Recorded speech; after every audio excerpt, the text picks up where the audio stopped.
People I love, hang around pussies who try me, let's go. ባለፈው እንደነገርኳችሁ ጀርመን ላይ 5 አመት ሆኖኛል። እንዴት ወደ ጀርመን መጣ ለሚለው ጥያቄ ደግሞ አጭሩ መልስ እንግዲህ ወስኩድ ማይቱ ፋሚሊ እንደናችሁልኝ በሌላ ቪዲዮ ተመልሰን መተናል። ከአንድ ወር በፊት ጀርመን 5 አመት ሆነኝ ብያችሁ እንግዲህ የ5 አመት ቆይታዬን እስኪ ያሳየን ብላችሁ ጠይቃችሁን ስለነበር ዛሬ የጀርመን የ5 አመት ቆይታዬን አዲስ ሀገር፣ አዲስ ሰዎች፣ አዲስ ቋንቋ፣ አዲስ ትምህርት፣ አዲስ ስራ እንዳጠቃላይ አዲስ ላይፍ ምን ይመስላል የሚለውን በትንሹ ላስቃኛችሁ ሞክራለሁ ማለት ነው። ዛሬ እሁድ ነው እንግዲህ ይሄው ቤተክርስቲያን ደርሰን ደግሞ ወደ ቤት እየተመለሰን ነው። አሁን እየደረስኩ ነው ቤቴ ጋር እና ወዘሩም አሪፍ ይሆናል ስለተባለ እንግዲህ ገባ ብለንም ደግሞ ተመልሰን ዞር ዞር እያለን በትንሹ ምናወራ ይሆናል። በሰፊውም ሊሆን ይችላል አይታወቅም። ፍሪስታይል ነው ምናወራው ዛሬ። ስለዚህ እናንተ ላይክ እና ሰብስክራይብ ማድረጋችሁን እንዳትረሱ። ወደ 10,000 ጉዞ እንደቀጠለ ነው። ያ እንግዲህ ከየት ልጀምር? ባለፈው እንደነገርኳችሁ ጀርመን ላይ 5 አመት ሆኖኛል። 2021 ግማሽ ላይ ነው የመጣሁት። አሁን ደግሞ 2026 ግማሽ እያለፈን ነው። በዛ ሰዓት ኮሮና ነበርና ጊሰን የሚባል ከተማ ለ2 ሳምንት ኳራንቲን መግባት ነበረብኝ። ከሱ እንደወጣው ደግሞ 2 ሳምንት እዛው ቆይቼ ደግሞ ወደ ሌላ ከተማ አልፌ ሄድኩኝ ማለት ነው። እዛ ወደ 1-3 ወር ነው የቆየሁትና የመጨረሻ 1 ወር ላይ ትንሽ ጀርመንኛ ክላስ ነበረች ለሶማሊያዎች፣ ለሲሪያዎች፣ ለኤርትራዎች ምናምን ነገር እና አፍጋኒስታን የምሰጥ ማለት ነው። ለኢትዮጵያኖች አይቻልም ነበርና ግን በቃ የሆኑ የተወሰኑ እኔ የማውቃቸው የኢትዮጵያ ልጆች ነበሩ እዛ እንደምንም ብሎ ገብተው የሚማሩት። እኔም ደግሞ ነገሩኝ አንድ ሰው ሄዷልና መተጠይቅ ምናምን ተባልኩኝ። ከዛ ሲለማመድ ምናምን አድሬ እጄስ ጠይቀው እምቢ አለኝ። ዌቲንግ ሊስት ላይ የነበረ ሰው ገብቷልና ቦታ የለም ምናምን አለኝ። እንደምንም ብዬ በቃ ተጨቃጭቄ እዛው ለምኜ ምናምን አስገባኝ። ጥሎ ሄዷል ምናምን አደርስባቸው ምናምን ስለኝ ማለት ነው። እኔ ደግሞ ዩቲዩብ ላይ እና ዶሊንጎ የምትባል አፕሊኬሽን ላይ ቤቶኜ እያጠናው ምናምን ነበርና ትንሽ ምንም አይደለም ትንሽ ማለት ነው። እና አይ ቲንክ በሱ አሳመንኩት መሰለኝ አስገባኝና እሷን 1 ወር ተምሬ ደግሞ ወደ the best city ዋና the beautiful city in Germany ፍራንክፈርት መጣ። እንግዲህ እንደምታዩት ማለት ነው ኖቬምበር 3 2021 ላይ ነው ወደዚህ የመጣሁት ማለት ነው። ኦልሞስት ያው ከ6 ወር በኋላ ማለት ነው 5 ወር 6 ወር ፍራንክፈርት እንደመጣው እንግዲህ ከ1 ሳምንት በኋላ ደግሞ የትምህርት ወረቀት መጣልኝ ማለት ነው። ያው ከትምህርት ቤት ሊስቶች ጋር መርጠ ግባ የሚለው እኔ ደግሞ እዛ ጊሰን ከተማ የነበርኩ ጊዜ ማቀው ፎልክስሆክ ሹለ ነው ሰምቼ ማቀውና ታሱን ነው የፈለኩት አገኘሁት ሄድኩኝ ማለት ነው። ኖቬምበር 24 ምናምን ላይ ከዛ ያው ትፈተናላችሁ የትኛው ሌቨል ላይ እንደሆናችሁ ለማወቅ መልቲፕል ቾይስ እና የኢሜል መጻፍ ማለት ነው። መልቲፕል ቾይሱን አሪፍ ሰርቼ ኢሜል መጻፍ ምናምን የሚባል ሰምቼም አላውቅም። እኔው ዩቲዩብ ላይም ስማር ያው ገና ቤዚክ ነገሮች ስለነበሩ እሱም በደንብ ስላልጻፍኩ ያው አስፋይ ወይ ደግሞ ኤቱቱ የሚባለው የለም ከቢ1 በፊት ያለው እሱ ነው ስትለኝ ኦኬ ብዬ ገባው።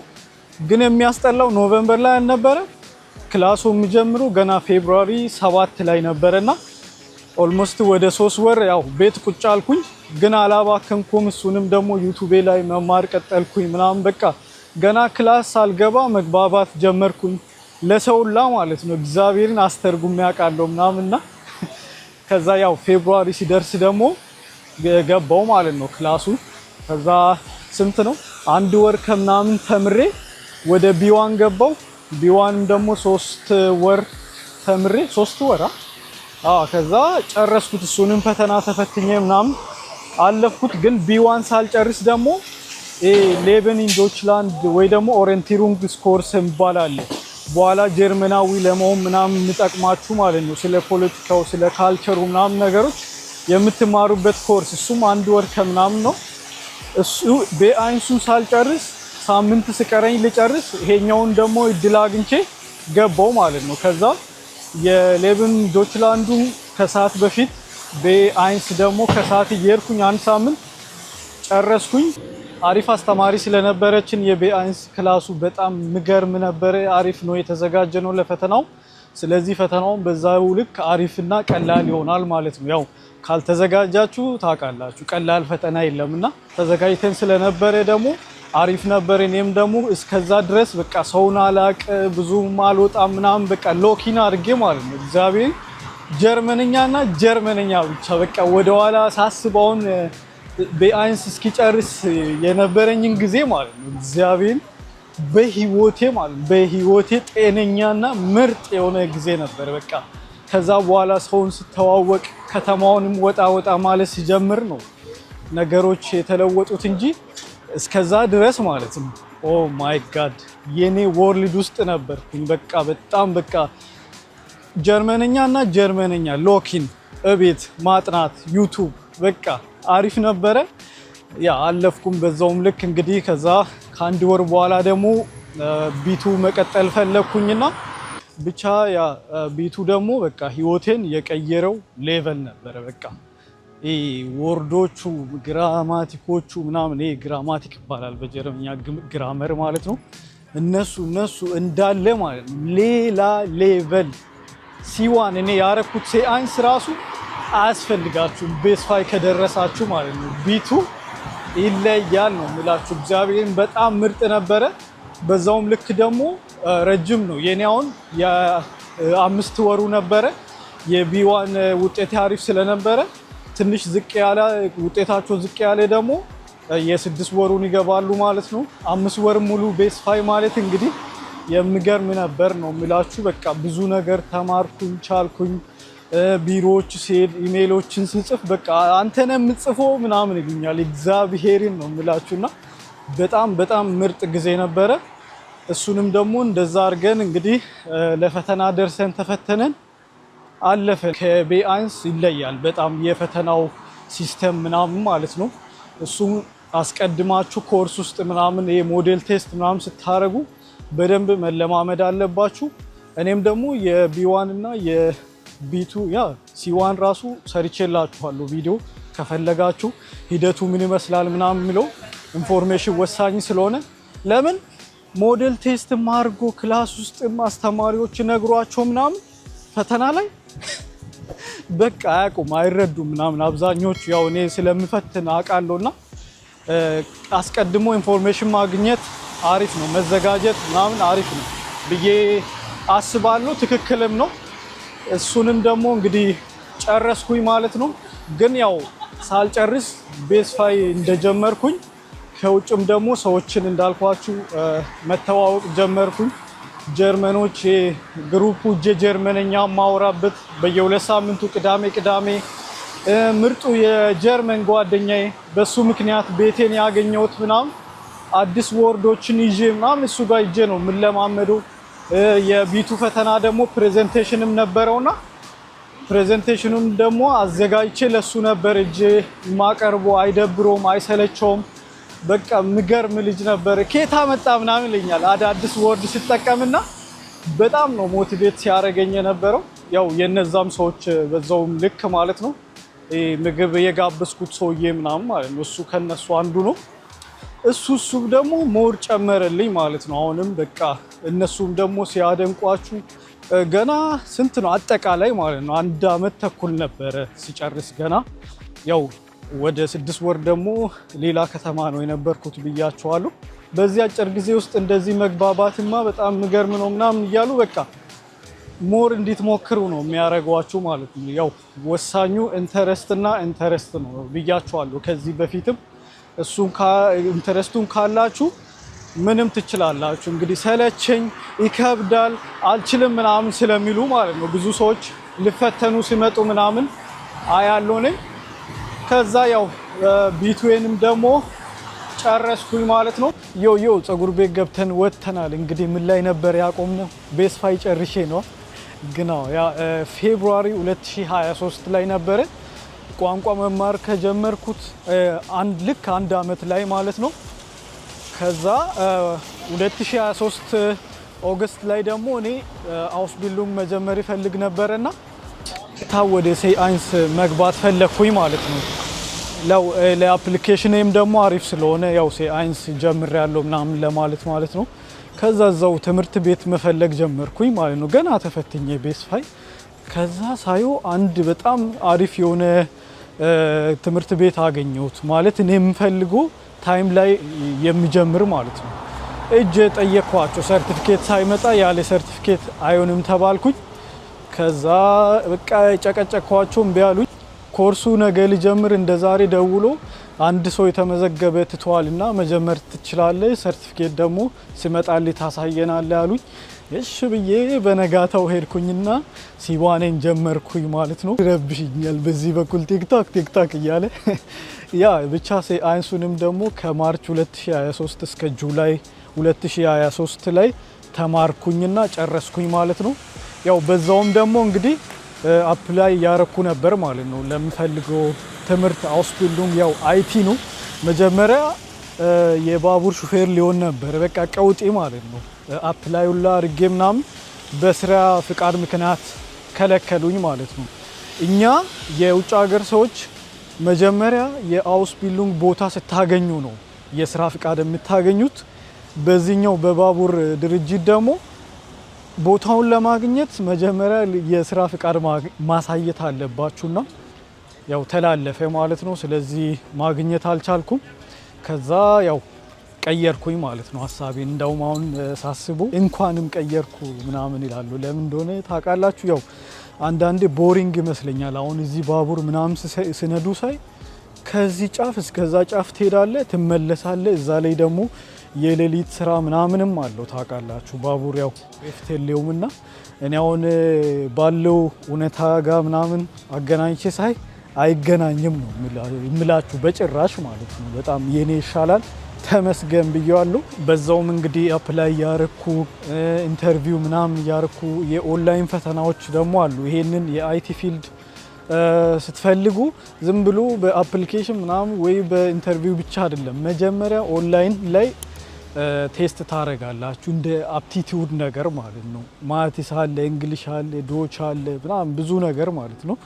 እሱን ካለፋችሁ ነው ወደ ኢንተርቪው የምትገቡትና እሱን ሳረግ ነበረ። መጀመሪያ ላይ ይወድቅ ነበረ ስላለመድኩ ምናምን።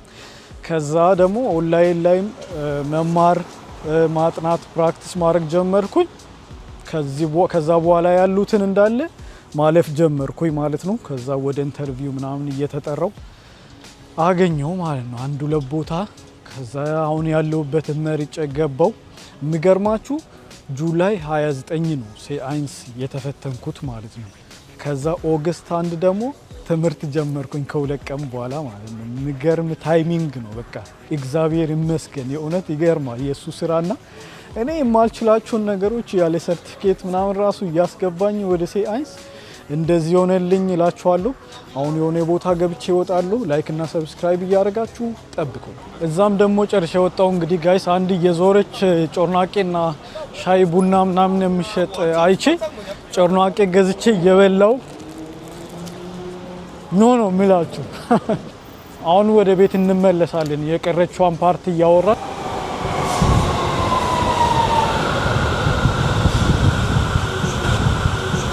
ቤት እየደረሰን ነው ጋይስ። እንግዲህ ከዛ በኋላ ያው የ3 አመት ትምህርቴን ወይ ደግሞ አውስቢልዲንግን ቀጠልኩት ማለት ነው። ከዚህ በፊት እንደነገርኳችሁ አውስቢልዲንግ ደግሞ ትምህርት ቤትና ድርጅት የሚደረግ ነው። ድርጅት 1-3 ቀን ስራ ትሰራላችሁ። ከዛ ደግሞ ትምህርት ቤት ሄዳችሁ የሱን አይነት ትምህርት ደግሞ ትምህርት ቤት ትማራላችሁ። አሪፍ ነው ማለት ነው። ቲዮሪና ፕራክቲሱን አንድ ላይ ማስኬድ በጣም ነው የሚረዳው። ወይ ደግሞ ብሎክ ኮርስም ሊሆን ይችላል። 1 ወር ትምህርት ቤት 1 ወር ድርጅት ስራ መስራት ማለት ነው። ያው ተመሳሳይ ስለሆነ እሱም ከዚህ በላይ ምን እላለሁ። ያው ሰው መዘጋጀት እንዳለበት በደንብ ፈተናዎቹ ከባድ እንደሆኑ ምናምን ነው ያው። ስለዚህ አሁን እኔ እሱን የ3 አመቱን ከ2 ወር በፊት ጨረስኩኝ ማለት ነው። አሁን ቋሚ ሰራተኛ ነኝ። ሰሞኑን እንኳን እንደነገርኳችሁ አይደለውም በስራ ፍቃድ ምክንያት እየጠበቅኩ ነው። አሁንም በትንሹ እንግዲህ የጀርመን ቆይታዬ ይሄንን ይመስላል። እንዴት ወደ ጀርመን መጣ ለሚለው ጥያቄ ደግሞ አጭሯ መልስ እንግዲህ በፕሌን የሚለው ነው። የሚያስቀል ነው። ግን እዚህ ጎረቤት ሀገር መጥቼ በትምህርት ወደዚህ መጣው በባቡር ማለት ነው። ያው ብዙም ያለፈበት ምናምን ከ5 ዓመት በፊት ስለነበረ ነው ዝም ያልኳችሁ። ያው ያለፈበት ስለሆነ ማለት ነው። ጀርመን ምርጥ ሀገር ነች እንደምታውቁት። እንግዲህ በዓለም 3ኛ ነች በሀብት፣ እንደ አውሮፓ ደግሞ 1ኛ ነች። ላይፍም ደግሞ ከሌሎች አንጻር በጣም ጥሩ ነው። ብዙ ቻንሶች አሉ፣ ብዙ እድሎች አሉ። እናንተ ከፈለጋችሁ ከሞከራችሁ፣ በተለይ ቋንቋውን ከቻላችሁ ማለት ነው እዚህ የምትኖሩት እንደምታውቁትና ሌላማ ሀገር እንግዲህ ሜቢ ዩኬና አሜሪካ ምናምን ያላችሁት እንኳን ቋንቋቸው እንግሊዘኛ ስለሆነ ቶሎ ኢንተግሬት የማድረግ ቻንሳችሁ ትልቅ ነው። ስለዚህ ላይገርማችሁ ይችላል። ግን ጀርመንና ሌላ ሀገር ደግሞ እንደዚህ ቋንቋ መማር ያለባችሁ ቦታ ይገባችኋል። ሰዎቹ በጣም ምርጥ ናቸው። ያው ጸባያቸው እንደ ወይዘራቸው እንደ ዛሬ እንዳሳዩዋችሁ ይለዋወጣል። እሱ እውነት ነው። ግን ጠልቷችሁ ምናምን አይደለም። በቃ ኖርማል እንደዛ ናቸው። ዛሬ በደንብ ሰላም ብሏችሁ ምናምን ነገ ደግሞ ላሽ ብሏችሁ ሊያልፉ ይችላሉ። ኖርማል ነው። ይህም መቀበል አለባችሁ ምናምን። አብዛኞቻቸው ግን በጣም ኮሬክት ናቸው። ትክክለኛ ሰው፣ ምርጥ ሰው ማለት ነው። እኔ እንግዲህ የገጠመኝ እስካሁን እኔ ራሲዝም ምናምን የሚባለውም ተገናኝተን አናቅም እስከዛሬ። ተመስገን ነው። አላቅም ወደፊት ምን ሊፈጠር እንደሚችል። ፍራንክፈርት ላይ የመፈጠር ቻንሱም ያው በጣም ጠባብ ነው። ያው እዚህ ዌስት ነው፣ እዛ ላይ ደግሞ ፍራንክፈርት ብዙ ፐርሰንት እንግዲህ የውጭ ሀገር ሰው አለ። በሱ ምክንያት አይታወቅም። ያናክል እንደ ሌላ ቦታ ነው ብዬ አላስብም። እንደ ለምሳሌ ሙኒክ ወይ ደግሞ ኢስቶቹ ምናምን አሁን ፍሪዝ ጀለሴ ያለበት ነው። እዛ የሆነ ነገር ሊፈጠር ይችላል። እዚህ ግን በጣም ፍሪ ናችሁ እንደምታዩት። እኔም ስዞር ምናምን ምንም በቃ የሚያገባው ሰው የለም፣ የሚያናግራችሁ ሰው የለም በክፉ ማለት ነው። ምርጥ አገር ቀውጤ ነች ለኔ ብዬ ነው ማስበው። እንግዲህ እንደምታዩት ተስማምተናል እስከዛሬ። እቺ የስራ ፍቃዷ ብቻ እያናደደችኝ ነው እንጂ እሱም ደግሞ ዋናው እንዴ ረስቼ ነበረ የጀርመን ቢሮክራሲው ማለት ነው። አዛ ነው እሱን የማትወዱ ከሆነ እንዳትመጡ። ያ እሱ በጣም አስቸጋሪ ነው። ነገሮችን በቀጠሮ ብቻ ነው የምታገኙት ምናምን በቃ ታማችሁ ራሱ ማለት ነው። አንዳንዴ ቀጠሮ ነው የሚያስፈልጋችሁ። ቢሮዎች ሲጀመር እንደዛ ናቸው። በቃ ከ2 ወር ከ3 ወር በፊት ምናምን ይሰጣችኋል ቀጠሮ እና እሱ በጣም ፕሮሰሱ ያናድዳል። አዛ ነው። አሁን የኔ ነገር ባንዴ በቃ መቀየር ወይ ደግሞ ማለቅ የነበረበትን ወደ ሌላ ቢሮ ነው ሄዶ የሚቀየረው። ከዛ ወደኛ መጥቶ ነው እኛ ደግሞ የምናስተካክለው ተባልኩኝ። የስራ ፍቃዴ ጉዳይ ምናምን እሱ ነገር ያናድዳል። አጠቃላይ ከሞላ ጎደል ግን እግዚአብሔር ይመስገን አሪፍ ነው። የውጭ ሀገር ሰው ስትሆኑ ገና ስትመጡ ይቀበሏቸዋል፣ ቤት ይሰጧቸዋል ምናምን በቃ ይንከባከቧቸዋል። ሌላ ሀገር እንደምታውቁት አውሮፓ እዚሁ ማለት ነው ይመዝግቧቸዋል፣ ከዛ ይለቋቸዋል። ቤት ምናምን ወፍ የለም። የፈለጋችሁት ቦታ ነው የምትሄዱት እናንተ። ቤት ምናምን የለም። ስራ እዚህ ካቆማችሁ ወይ ካጣችሁ ይሰጣችኋል። ያው ከዚህ በፊት ስትሰሩ ከነበረ ምናምን ባትሰሩም ደግሞ መንግስት ይሰጣችኋል። የምትኖሩበት እዚህ የሶሻል ሀገር ስለሆነ ሰው ጎዳና እንዲወጣ ምናምን ብሎ ነገር የለም። በጣም ለሰው ይጨነቃሉ። እሱስ እውነት እናወራ ከተባለ ማለት ነው። ለሰው ልጅ እንደዛ ናቸው። ምንም ቢሆን ውጭ አታድሩም ወይ ባዶ ሆዳችሁን አታድሩም። መንግስት አለላችሁ የቤት ክራይ ጭምር ምናምን እየከፈለላችሁ ማለት ነው። እኔም ቋንቋም ይከፈልላችኋል። አሁን እንኳን በጣም ቀንሷል። አሁን ሴ1 ምናምን ሲ1 የለም ተብሏል። አሁን ፋይናንስ አይደረግም። ሌላውን በጣም እየቀነሰ በቀደም ቤ1 ስፈትን ስጠይቃቸው በራሴ ነው የከፈልኩት ምናምን እያሉ ነበረ። ኮርስ ኖርማሊ ግን መንግስት ነበር የሚከፍለውና ከአዲሱ መንግስት በኋላ ብዙ ነገር ተቀይሯል እና አይ ቲንክ እሱ ነው መሰለኝ አማን ነው አለ መስገድ እሱ ተቀይሯል። ወደፊትም ብዙ ነገር በጣም ስትሪክት ይሆናል ብዬ እጠብቃለሁ። በተለይ ደግሞ የሆነ ፓርቲ አለ እሱ ከመጣ ያስፈራል በደንብ። እንግዲህ አሁን ባለው እሱ ነው ያለው። በተረፈ እግዚአብሔር ይመስገን ፒስ ነች፣ ችግር የለም ብሎ ማውራትም ይሻላል። እስካሁንም ያው የለም ብዙም ብቻ ያ ብዙ አወራው። ይሄንን ይመስላል። የጀርመን ቆይታዬም አመጣጤም የአገሪቷ እውነታም በትንሹ እናንተ ላይክ እና ሰብስክራይብ እያደረጋችሁ እንግዲህ ሌላ ቪዲዮ ላይ ደግሞ ጠብቁኝ፣ እንገናኛለን። ባይ ባይ።